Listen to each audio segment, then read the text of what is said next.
G9 Gujarati ન્યૂઝમાં આપનું સ્વાગત છે। જેતપુરની શાળામાં ગરીબ બાળકો સાથે અપનાવાતી ભેદભાવની નીતિ। આરટીઈ હેઠળ એડમિશન લીધા બાદ અન્યાય કરાતો હતો। વાલીઓ દ્વારા આવેદનપત્ર વહાલા દવલાની નીતિ બંધ કરવામાં નહીં આવે તો આત્મવિલોપન કરવાની ચીમકી ઉચ્ચારી।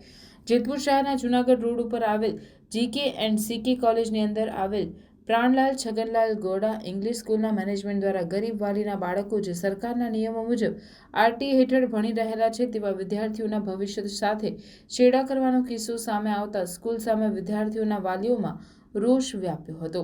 તેમજ સ્કૂલ મેનેજમેન્ટ દ્વારા વહાલા દવલાની નીતિ જેતપુર મામલતદારને આવેદનપત્ર પાઠવવામાં આવ્યું હતું। બનાવની વિગત મુજબ શહેરની કોલેજ જે જીકે એન્ડ સીકે કોલેજ અંદર આવેલ પ્રાણલાલ છગનલાલ ગોડા ઇંગ્લિશ સ્કૂલમાં સરકારના નિયમો અનુસાર રાઇટ ટુ એજ્યુકેશન એટલે કે કાયદા અંતર્ગત ગરીબ વિદ્યાર્થીઓને આ ખાનગી શાળામાં એડમિશન અપાય છે, પરંતુ મેનેજમેન્ટ દ્વારા વિદ્યાર્થીઓ સાથે ભેદભાવ કરતા હોવાનું સામે આવતા આજે આવા વિદ્યાર્થીઓના વાલીઓ સ્કૂલ પર પહોંચ્યા અને સ્કૂલ મેનેજમેન્ટને રજૂઆત કરવામાં આવી, પરંતુ સ્કૂલ મેનેજમેન્ટ દ્વારા કોઈપણ પ્રકારના પ્રત્યુત્તર ન આપતા હોય જેથી વાલીઓમાં રોષ ફેલાયો હતો। વાલીઓએ આવેદનપત્ર આપી રજૂઆતમાં જણાવ્યું હતું કે આ સ્કૂલ મેનેજમેન્ટ અને સ્કૂલના સ્ટાફ વિદ્યાર્થીઓ સાથે ઓરમાર્યું વર્તન કરતા હોવાનું સામે આવ્યું છે, જેમાં આરટીઈ નીચે ભણતા ગરીબ વાલીઓના બાળકોને સ્કૂલમાં નોખા ક્લાસરૂમમાં બેસાડવામાં આવી રહ્યા છે। તેમજ સ્કૂલમાં ફી ભરતા વિદ્યાર્થીઓને ટેબ્લેટમાં સ્માર્ટ અભ્યાસ આપવામાં આવી રહ્યો છે, જ્યારે આરટીઈમાં લીધેલ ગરીબ વિદ્યાર્થીઓને પાઠ્યપુસ્તકો પણ અલગ આપવામાં આવતા હોય જેથી આ વિદ્યાર્થીઓને શિક્ષામાં પણ ભેદભાવ રાખવામાં આવી રહ્યો છે, જેથી વિદ્યાર્થીઓના વાલીઓમાં રોષની લાગણી વ્યાપી છે। આ નીતિ દૂર નહીં થાય તો વાલીઓ દ્વારા ઉગ્ર રીતે રજૂઆતો કરવામાં આવશે તેવી ચીમકી આપવામાં આવી હતી। મારું નામ ફળદુ રવિ સૂર્યકાંતભાઈ છે। હું જેતપુરમાં રહું છું। અત્યારે મારી ગર્લ્સનો પીસી ગોડા સ્કૂલમાં આરટી અંતર્ગત હેઠળ એડમિશન મળેલ છે પીસી ગોડામાં। તો અત્યારે અમે આવેદનપત્ર આપવા આવેલ કે આરટીના સ્ટુડન્ટને પીસી ગોડા સ્કૂલમાં અલગથી બેસાડવામાં આવે છે રેગ્યુલર સ્ટુડન્ટની કમ્પેરિઝનમાં। તો એ બાબતે અત્યારે આવેદનપત્ર આપેલ છે। અનેક વખત રજૂઆતો છતાં આજે સ્કૂલ છે તે મનમાની ચલાવી રહી છે, આ બાબતે કોઈ કાર્યવાહી કરશો ખરા? આગળ પણ આ 4 થી 5 વર્ષથી તમે આગળના રિવ્યૂ જોયેલા છે કે કમ્પ્લેનો ઘણી બધી આવેલી છે, મીડિયા પણ આવેલ છે, પણ આ ઉપરના લેવલે કાંઈ આની કોઈ અસર થયેલ નથી અને આના વિરુદ્ધ કોઈ એક્શન લેવામાં આવેલ નથી।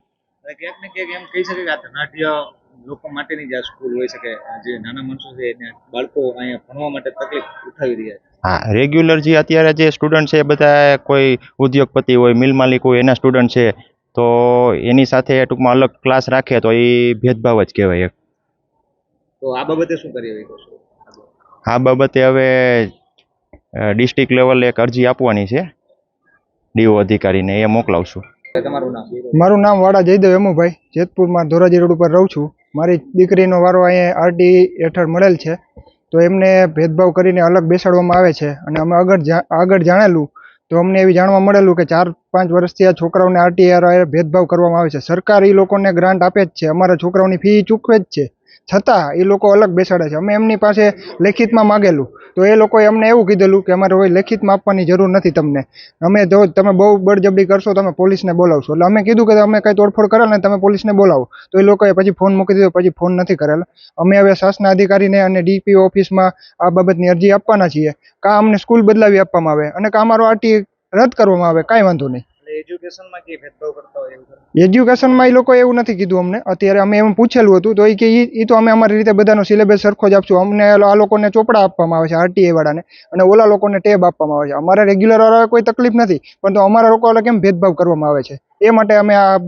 કરવામાં આવેલા છે। ભેદભાવ એમ કે આરટીએમાં સરકારી ગ્રાન્ટમાંથી આવેલા છે એની સાથે જ ભેદભાવ? હા, એટલે અમારા ટૂંકમાં સરકારી સ્કૂલમાં ભણતા હોય ને એવી રીતે જ અમારે ભેદભાવ કરવામાં આવે છે। સરકારના છોકરા સરકારી સ્કૂલમાં કેમ ભણતા હોય એ રીતે, અને કેમ કે આ મોટા લોકોની સ્કૂલ છે એટલે અમે તો એવી રીતે છે બધું। તો આગળની કાર્યવાહી શું કરશે? આગળ ડીપીઓ ઓફિસમાં કરવાની છે અરજી, અને આપના અહીંના ધારાસભ્યશ્રીને આપણે આપશું કે લેખિતમાં અમે આ લોકોએ કરેલું છે જે કાંઈ આ ભેદભાવ કરવામાં આવે છે એ બાબતમાં।